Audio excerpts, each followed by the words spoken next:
Rice Fame Group supports the legacies of HBCUs.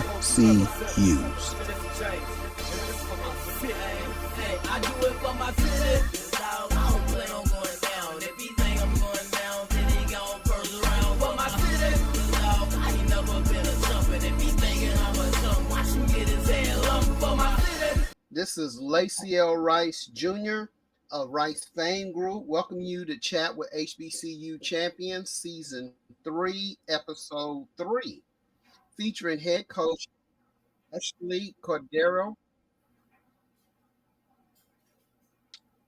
of Xavier University of Louisiana women's soccer, whose soccer team won the 2023 Red River Athletic Conference regular season title. How you doing today, Coach? I'm good. How are you doing? Thanks for having me. Oh, that's no problem. That's no problem. We're glad that you're here. And so, let's find out a bit about you. This is your first time being with us at Chat with HBCU Champions.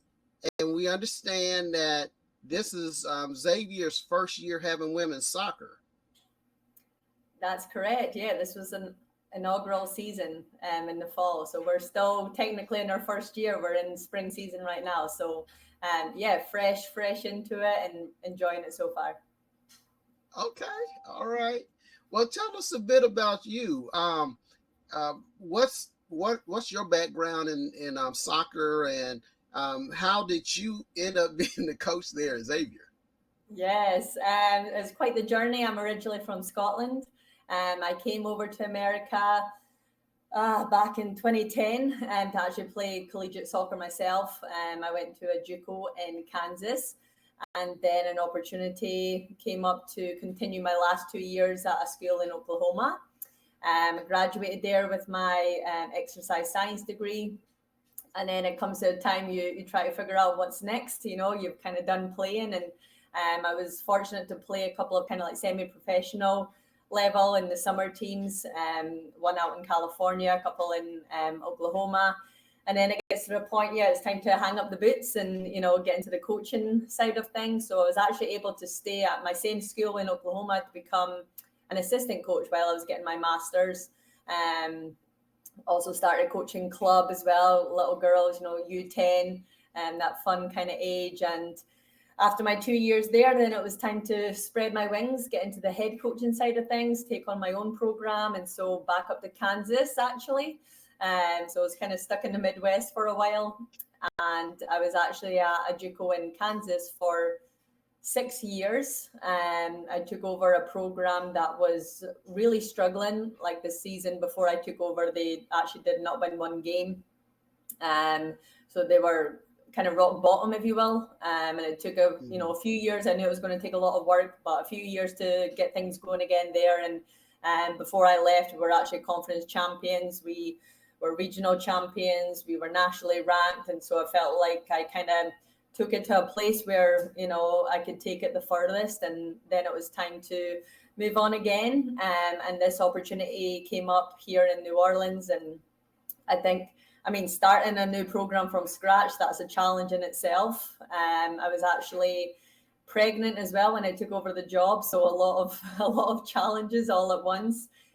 But yeah, me and my husband, we, you know, had this great opportunity, and it was just very hard, honestly, to say no to. So we jumped at the chance, and yeah, so now I'm here, and yeah, kind of building a program from scratch has, you know, a lot of challenges, but a lot of rewards from it as well. So continuing just to keep rolling, and seeing what we can do seasons going forward.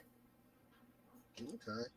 Yeah, it's not every day that someone starts a program, especially on the collegiate end. Mm-hmm. And you did mention that there were some challenges. What have some of the challenges and rewards been? I think the biggest thing is, you know, when we first started recruiting, you know, a lot of girls want to know kind of the history or what they're coming into. And, you know, when we're starting from scratch, we don't have any history. You know, you're going to be the history when you come in. And, we're going up against other schools that, we won the conference last year. We done this, we done that. Like, they have something to kind of back themselves up. And we are like, look, we just hope you trust us. I hope you trust what I have planned for the conference and what kind of other players we've got coming in. And so I think that was probably the biggest challenge of, we have no history, we have nothing yet, but just trying to get their trust first was hard. But now we have a good core. We have the first year under our belt. And now we have that to kind of back us up. All right. So, as far as this season has gone so far, or how it went rather, how was that? Did you play a lot of top level NAIA teams? Did you also play some NCAA teams? How was that?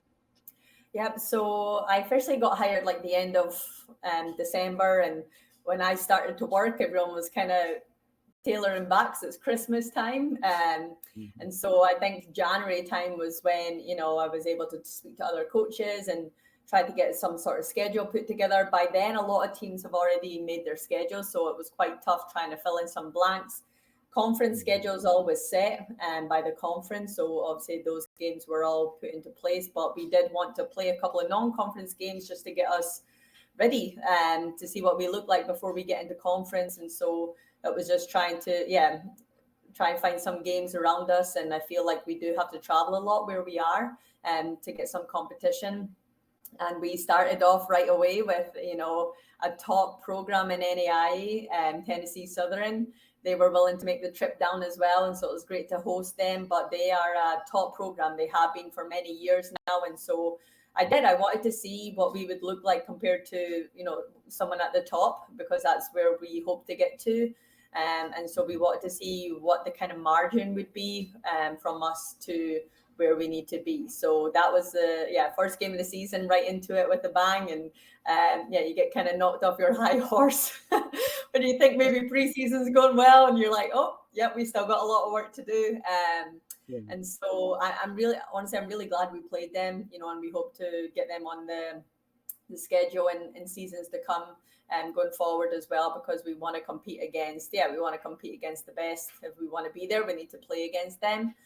We had some openings to get other games, and Spring Hill luckily is quite close to us. It's just a bus up the road for an hour, so it was great to get them on the schedule to see how we compete against a NCAA team as well.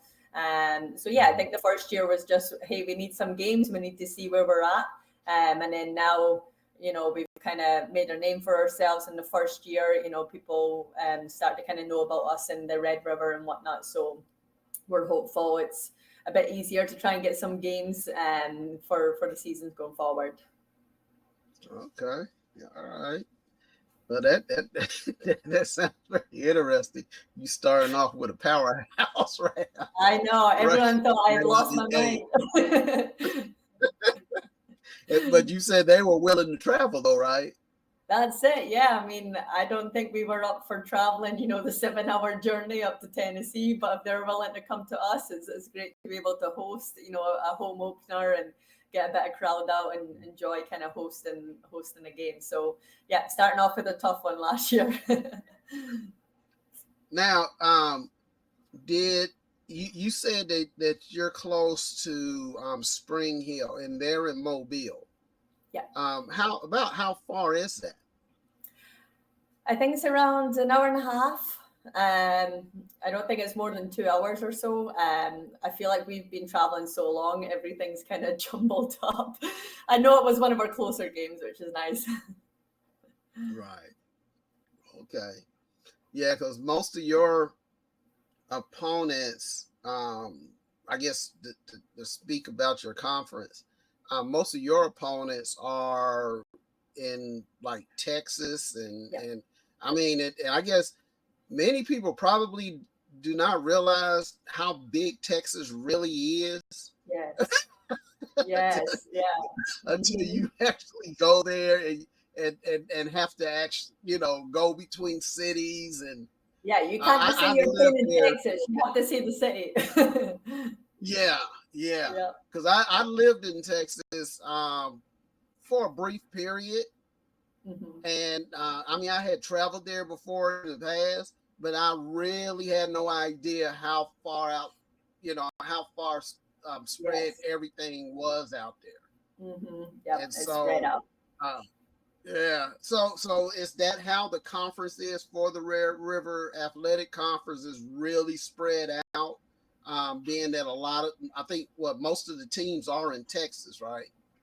Yeah, for the most part, I feel like we are in Texas for a majority of the season. And I think there's four of us in Louisiana, one school out in New Mexico, which is obviously the furthest away, and then the rest are in Texas. So it's pretty much from New Mexico into New Orleans, and then everything in between. Wow.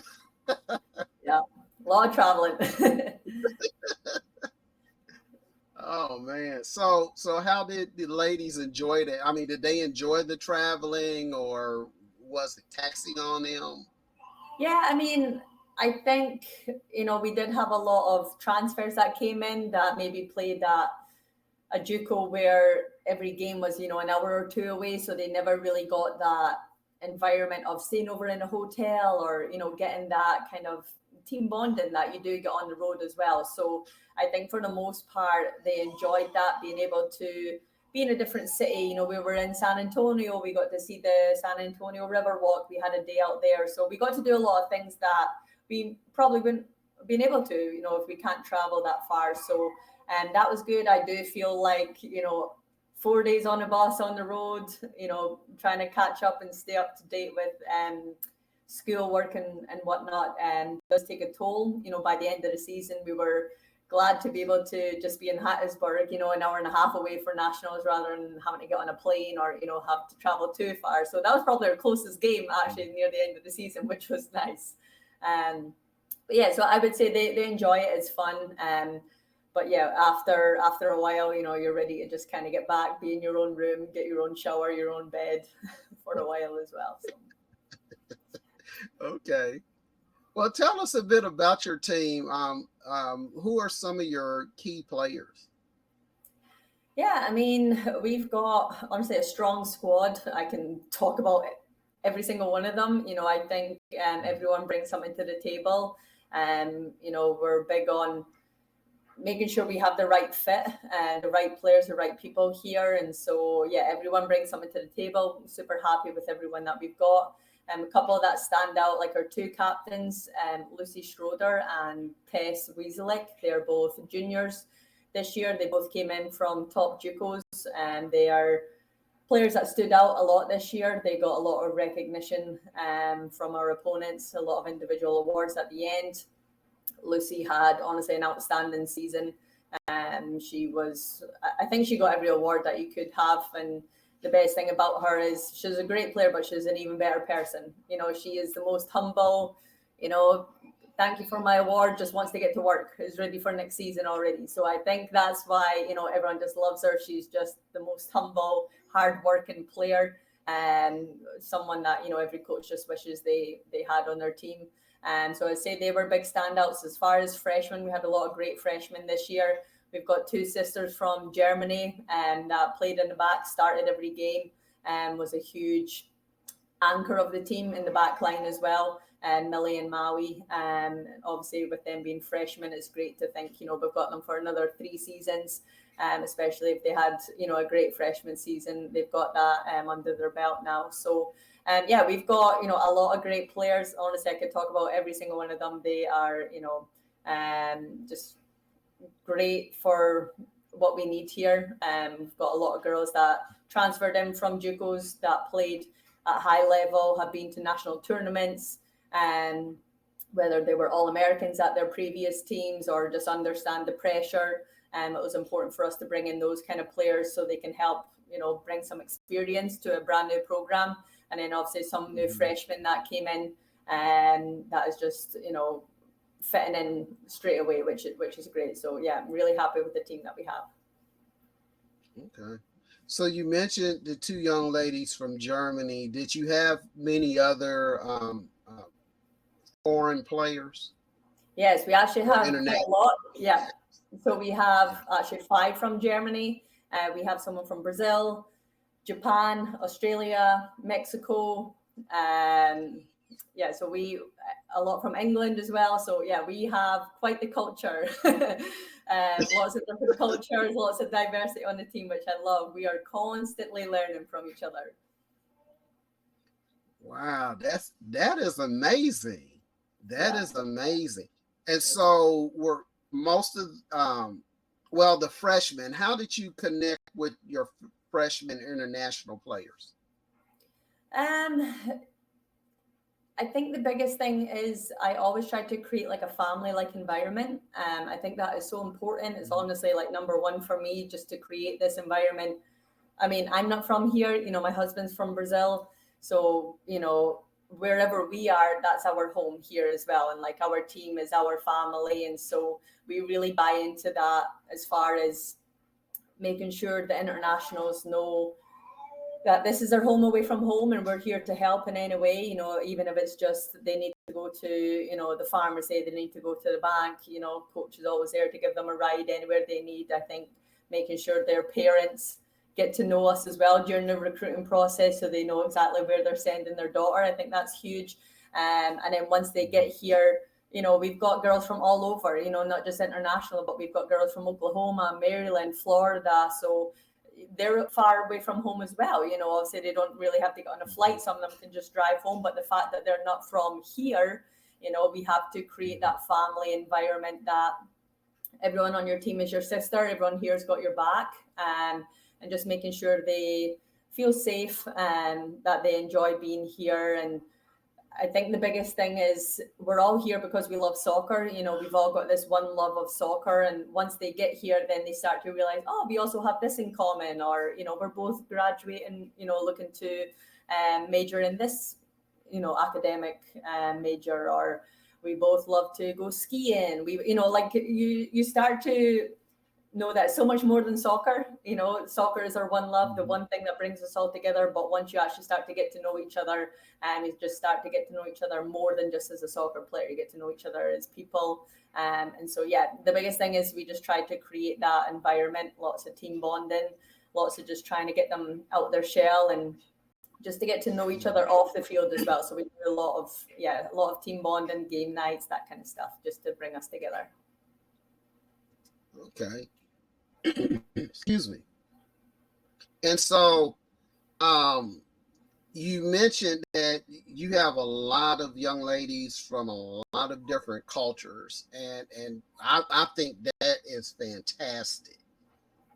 How do they feel about being in New Orleans? Because New Orleans in itself is a very unique culture in just the United States. Yeah. Yeah, absolutely. I mean, that's the one reason why, I want to move down to New Orleans as well. It's fun. You'll meet people from all over. Not everyone that stays here is from here. You'll meet people from different countries. You hear different languages all the time. And so I think that's what attracted a lot of girls to come here, to have that kind of open-minded kind of place where you will meet people from all over. And yeah, we have a lot of different cultures, a lot of diversity on the team. I think there's about 6 or 7 languages spoken on the team, which is fun. And yeah, we're just constantly learning from each other on the team, in the community, out in the city. Is just, yeah, you feel like every day you can meet someone new from somewhere. It's not a small town here. It's a big city, but it's fun. So yeah, they're all enjoying it for sure. Okay. Wow. That's great. That is great. And so tell us more about your competition there in the Red River Athletic Conference. Who are some of your top competitors? Yeah, I mean, I think that was another thing that attracted me to this job is the Red River is competitive. It literally came down to the last game, and there is a lot of competition. I feel like we don't even have like one rival. I feel like we're against every single one in the conference, and it literally every game had such a big kind of pressure on it, because if you lose one game, we lost two in conference play, and it still came down literally to the last game if we were going to win or not. And I think maybe some of the biggest competitions, both LSUS and LSUA, were great competitions. Shreveport actually came and beat us at home. We played awful and they played great, and so obviously they came out with the 3 points. Texarkana, I mean, they were the champions last year, and they were, the ones everyone was kind of after at the beginning. And to beat them at home, a very kind of back and forth game. We ended up winning 4-3. A very intense, competitive game, and to come out with the 3 points at that game, I think that's when everyone kind of believed like we can do this, especially kind of taking down the champs from last year. And then, the last two games was LSUA, Alexandria, and Louisiana Christian. And we had to win both to win the conference. And they were both 1-0 games, which is, super tight. And honestly, it could have went either way. So it was just that close and so competitive. But I think that's what makes this conference so fun. It's not just one team that is running away with it. The top, just to get into playoffs, everyone was kind of fighting. Came down to the last game just for some teams just to try and make the playoffs. And then, it was between us, LSUA, Louisiana Christian, Texarkana, all of us waiting on the last game. I think we kicked off at 7 p.m. I think everyone was kind of watching our game, see who's going to win, where everyone's going to finish. And so I think that's just what makes it fun.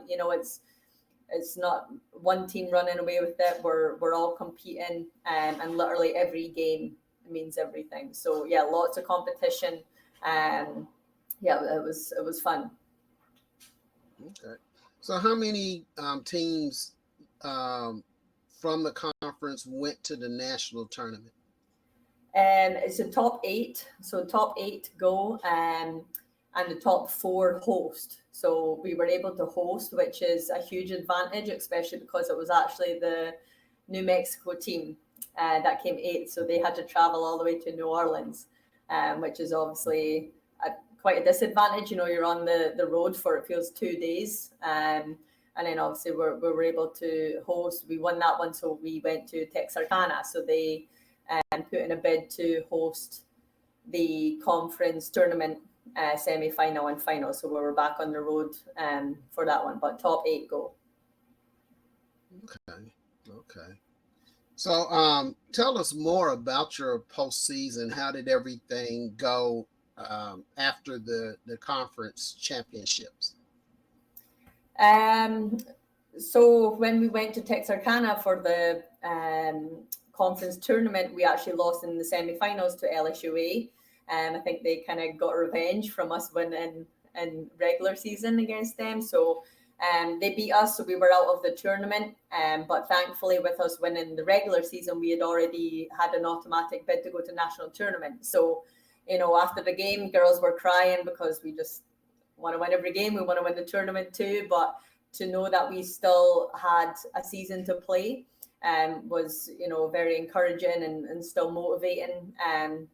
That we still had work to do. It wasn't over yet. So, we get back and straight into training, get ready for national tournament. We were actually in the William Carey bracket, which William Carey, number 1 in the nation, were currently unbeaten when we played them. But first of all, we had to play our first round of the national tournament, which was against Tennessee Wesleyan, another very good program. And I felt like it could go either way, where we're both battling. And once it gets to that time in the season, it's when you lose, you're done. So, emotions are a bit higher. There's so much more to play for, because after the whistle, if you didn't win, that's your season done for another year. And so a lot of emotions are on the games. And, sometimes those are the games when big moments happen. And, when you can't really write it, we probably didn't practice it in training sessions, and things just happen. We had a couple of really, really good goals, special goals, and that happened, and we won. I think it was 3-2. And big goals from Faye Butterworth, big goal from Brittany Belmonte, and to send us into the next round. And I think after that game, it was such a such a special feeling. The whole season we had a couple of ups and downs, especially at the start. Still working on things, is trying to enjoy the ride up into the peak, and trying to peak at the right moment, not peak too early. And I feel like we peaked at the right time, and we deserved that win. We played hard. Tennessee Wesleyan, they were a great competition. I'd love to play them again in the future. They helped us kind of get better and push as well. So I think after that game, you could just see everyone kind of, oh my God, just kind of relax and just take it in, enjoy it. I feel like I was holding my breath for 90 minutes. It's tough, so many emotions go into it, and I'm trying to stay calm. So, I give off the calm kind of vibes, like composure. And I think just big players just, played big moments and, got us the win. And so we just really tried to enjoy it that night. We knew we were coming up against the big team, 2 days later, but we just truly tried to be in that moment and enjoy it and just see the work that we had put in to get to that moment. I think it was a very proud moment, because we knew we were coming up against the number one team in a couple of days. And once we got on the field and played against William Carey, I think we were in the game for a while. It was 0-0 at halftime, so it was fun. Those are the games that we're not going to get a lot of shots on goal. It's going to take just a moment. If we get that chance, we just got to put it away. And we were able to hold them off until about 65 minutes. And, once they score once, it's hard to score against a big team. It feels like you're kind of climbing a mountain to get back. And they put another one in about 10 minutes later. And it's tough to come back from that. They're a special team, got special players. So it was tough to come back from. But I think playing them, it showed us again the margin of where we are and where number one is, and kind of what that margin is, what we need to work on to get there. So I was thankful to play them. I wanted to see how we did against the number one team. I mean, no one had beat them, and they went to the national tournament final, lost in penalties. So they're a special team, and I'm glad we got to play against them. And I think although it was a sad moment when your season comes to an end, I think a lot of pride, a lot of positives to take away. And we're excited to kind of see how we can grow from here, because the whole thing about this year was setting the standard, placing the bar, for the first year. And so I feel like we set it fairly high for the first year, and just to see if we can kind of keep pushing that bar each year, that's a goal. Well, I mean, that's just amazing. I said, for your maiden season, you win the regular season, and then you go to the national tournament. You get a win in the national tournament. The only better ending would have been winning nationals, because I mean those type of things just do not happen on a regular basis, especially for a new program. Because from my experience as a coach, one who started a program, expectations aren't usually that high from opponents. Yeah. Now, as a coach, my expectations were definitely high. I think the preseason poll came out, and we were voted coming second to last in the conference and whatnot. And I mean, rightly so. We have zero history. We have a lot to prove, and so we have different expectations as coaches compared to opponents. That's for sure.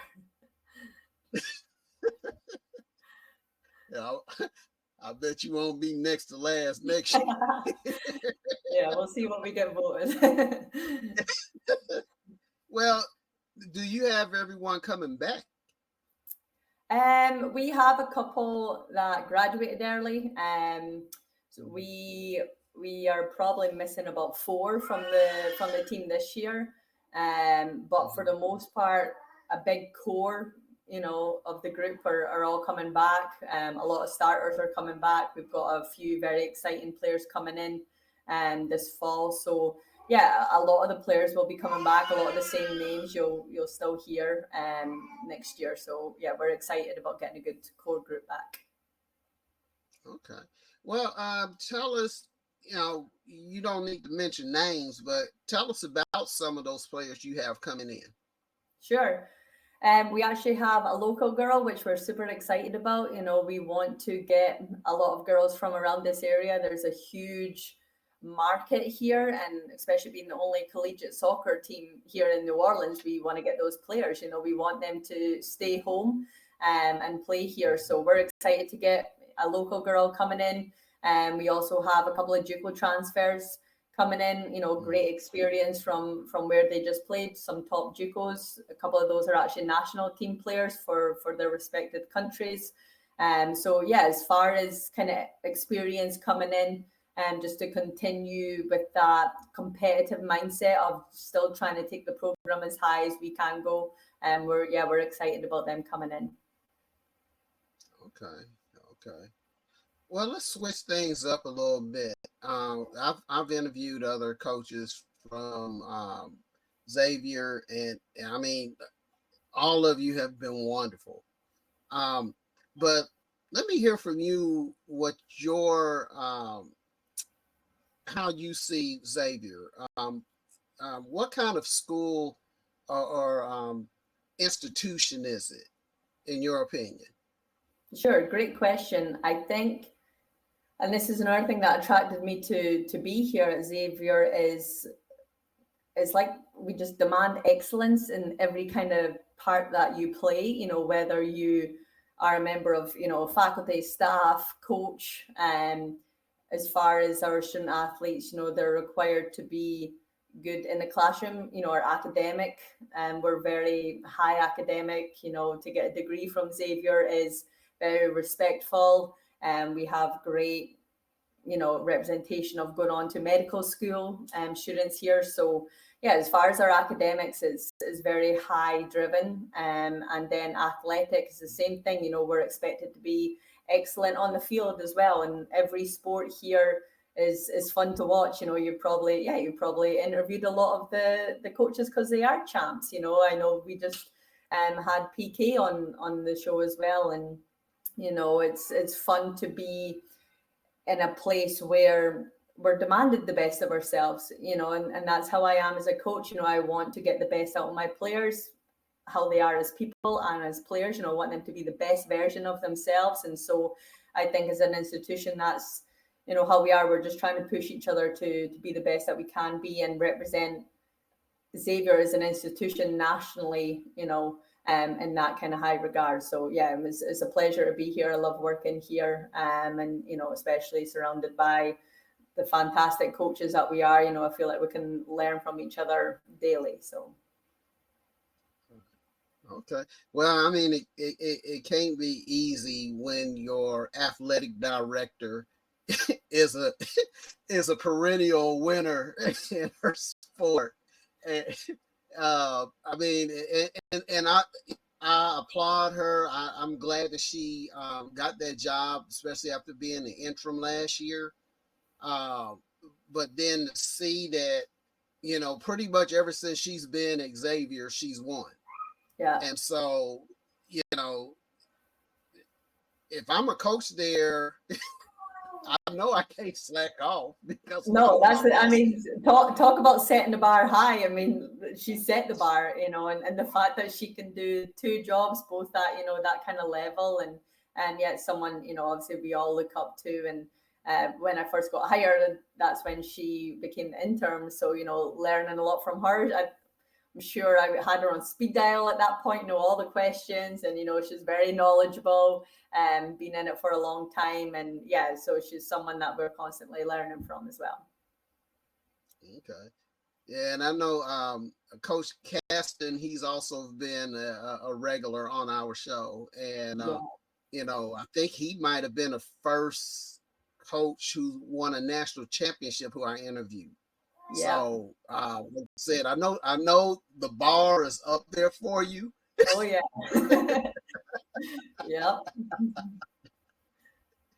And so what kind of support do you get from the fans at the school, from the administration, and from your fellow coaches?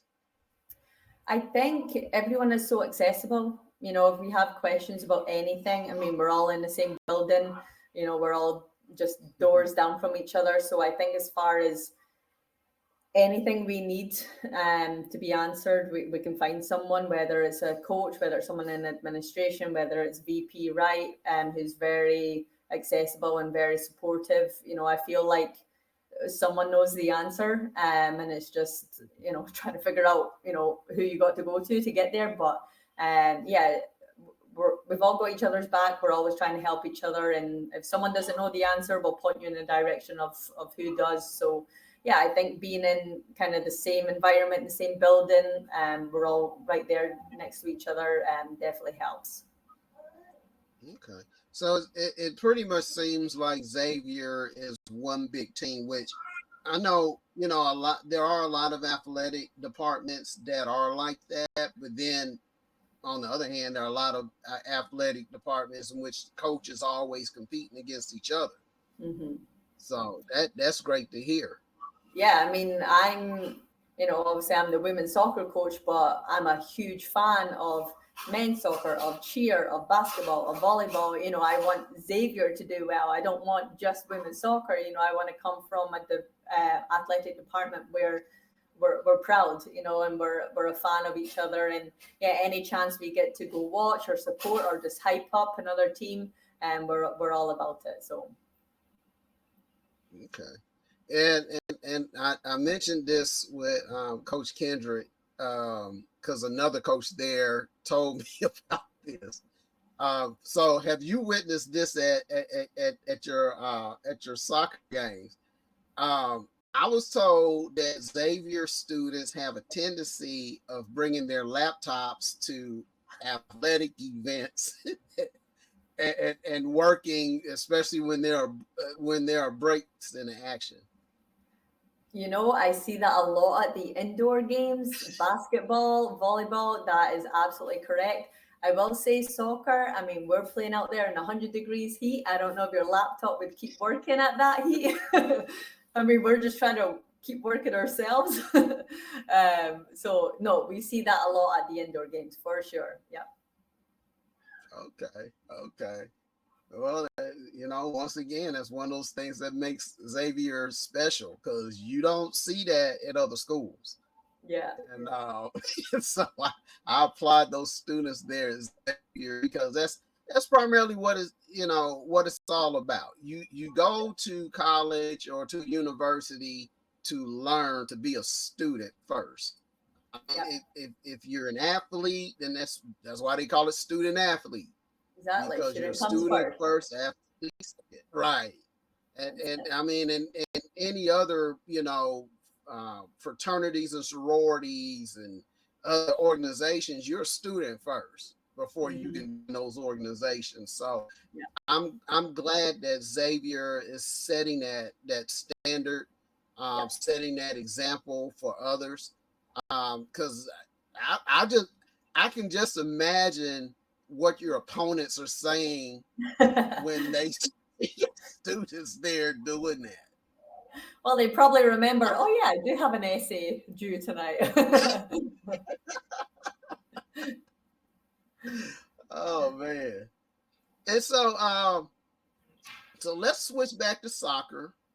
And since I really don't get to interview too many soccer coaches because in HBCU, I know there are a fair amount of soccer programs.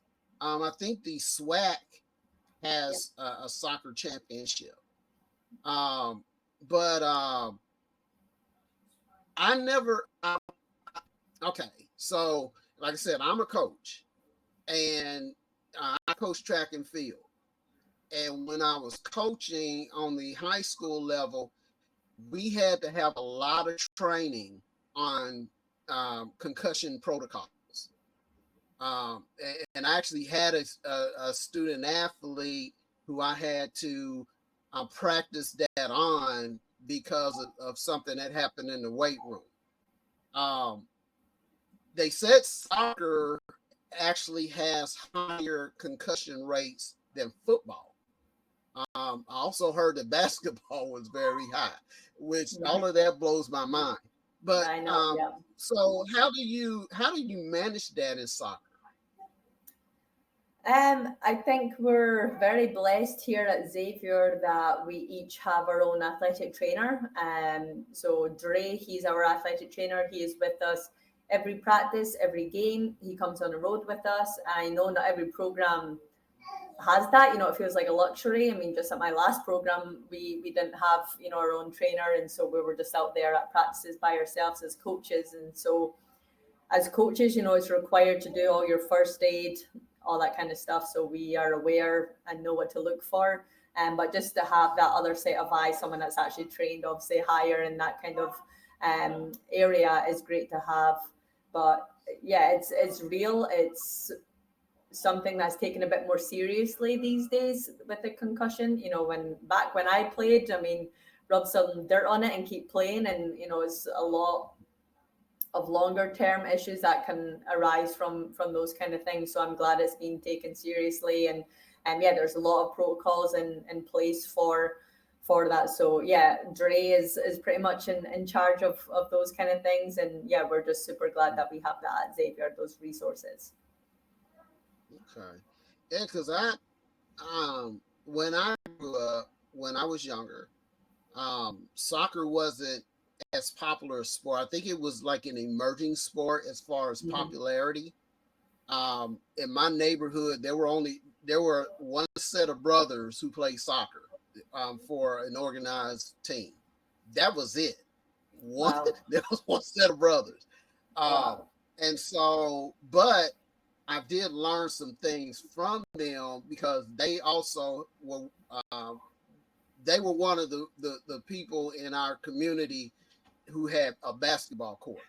So they would come out there, they change the shoes, come out there and play, but they still had the shin guards on.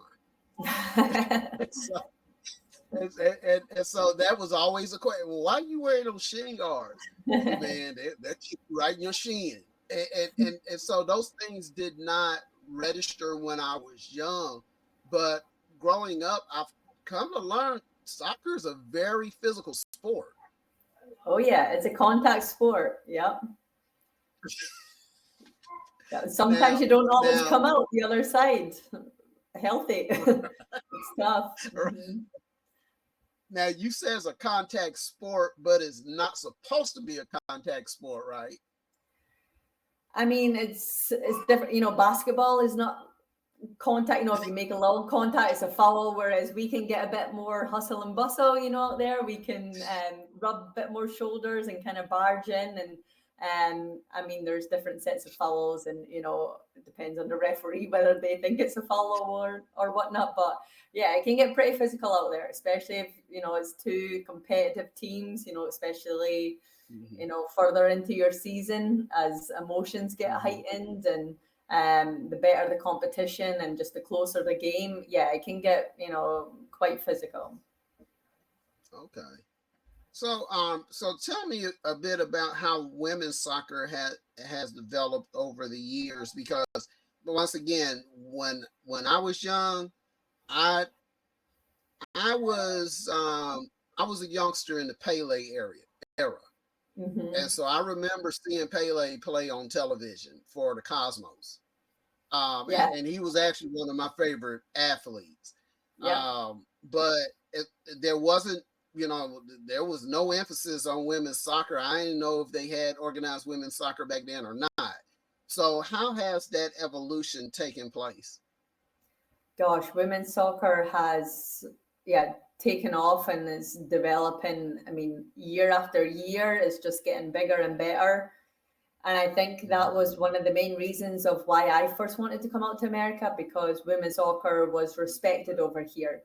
Obviously the US women's national team is the most successful national team on the women's side, especially in the 90s when, they were kind of at their peak, and, just felt like they were a million miles away from everyone else. And to think about where they were now, where they were then compared to where they are now, whereas they never won the last World Cup.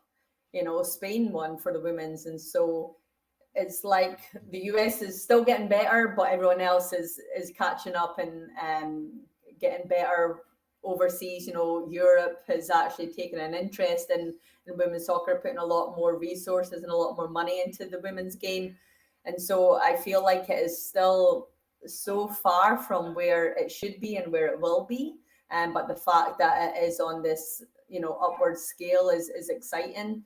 You know, we talk about this quite often actually with the team, how, you know, when we were all growing up, if you ask us all, who was your favorite player? You know, is it Pele? Is it, you know, it's always going to be a man, you know, because that's all we kind of watched when we grew up, you know.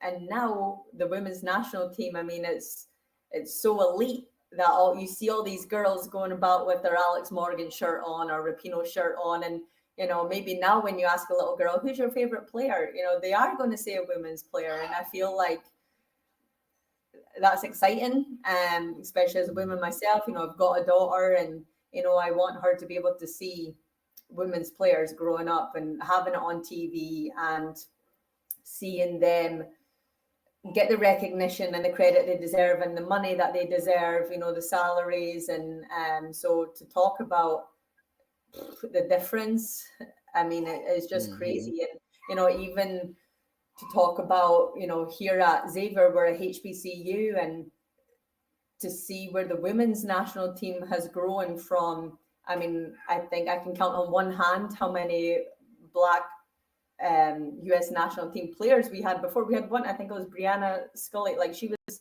the only one. Now there's, you know, multiple: Crystal Dunn, Naomi Girma, Sophia Smith, I mean, Jaden Shaw. I mean, there is so many more people to look up to now, and I think that is so important. You know, here at Xavier, I think it's important for us to have so many different cultures, different diversity. You know, we're getting really involved in the community here, and I want all these little girls that, you know, we work with to see someone on our team like, oh, she looks like me, she sounds like me. I think that is so important. And so yeah, to talk about the growth of the women's game is huge, but it's still not where it should be and where it will be. But I'm very hopeful that it's continuing to be on the rise. So okay, well, you know, my perspective of it is that on the, as far as the U.S. Women's national team, I think it's surpassed the men's team, especially when it comes to visibility and recognition, which that is very unusual in the United States. I mean, you know, I remember when the WNBA started, and because at that particular time, most of if you wanted to play basketball, you had to go overseas. And that's why the WNBA was started, to keep some of the women here, but they still weren't earning as much money as they could overseas. They were sacrificing. And that's why, I guess, you know, not to get too far off the subject, that's why Brittany Griner ended up in the situation she was in. You know, she plays in the WNBA, but then she has to go to Russia to play, to earn, you know, more money.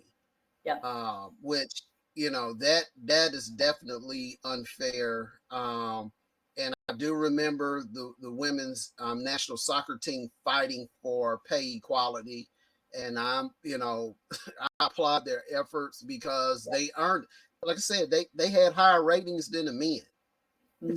So, yeah, give them what they deserve. Right, because they knew their worth. They were the ones that were popularizing soccer here in the United States. And like you said, you know, when I would watch the World Cup, I wasn't watching the U.S. Exclusively or anything. I was watching all these other, and that actually caused me to be more interested in soccer, just watching how all these other countries played, watching how the African countries did on the international stage. You know, because once, you know, of course, we all know soccer is the most popular sport in the world. As much as we like to think it's football or basketball, soccer is the most popular sport in the world. I just think that's great, and I think it's great that Xavier hired you to start this program, and that you've done so much in so little time. It's definitely going to be interesting following the Xavier story to see where everything ends. Because if you, I mean, you can only get better, really. When you start, you can only get better. You know some of what works and some of what doesn't now, and so you'll be able to correct the things that do not work. And so, like I said, I really applaud you, and hope that everything ends up where you want it to. Um, and before we go, I do have a few more questions. Yeah. One is a question I ask every coach, and I have to ask it these days. How do you deal with the mental health aspect of coaching for you and your coaching staff as well as for your athletes? That is such a great question. I'm glad you brought that up. I think mental health, especially in these days, is a topic that needs to be talked about. And I really try to bring that message across to my team that there shouldn't be some sort of stigma attached to it. At Xavier, we've actually just hired like what's his official title, like a sports performance coach. So if you deal with any kind of performance anxiety, anything like that, we have him available, obviously completely confidential. And then I think as coaches, it's part of our jobs just as people, just to check in with our players, especially having so many from all over. It's different from, their families checking in, but actually, face to face, how are you doing? Do you need anything? I think it's just important that they see us as human.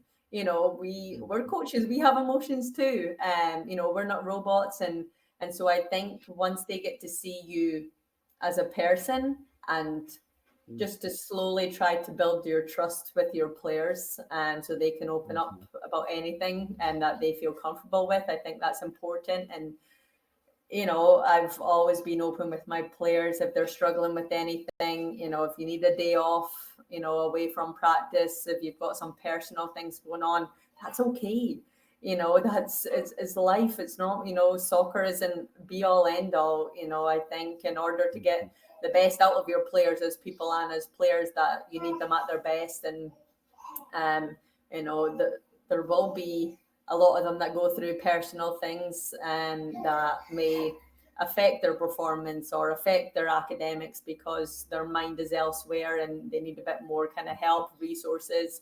And so obviously you can come into coach's office anytime. We also have the health and wellness counselling centre on campus, and then also the sports and performance coach. So we have some resources to help them.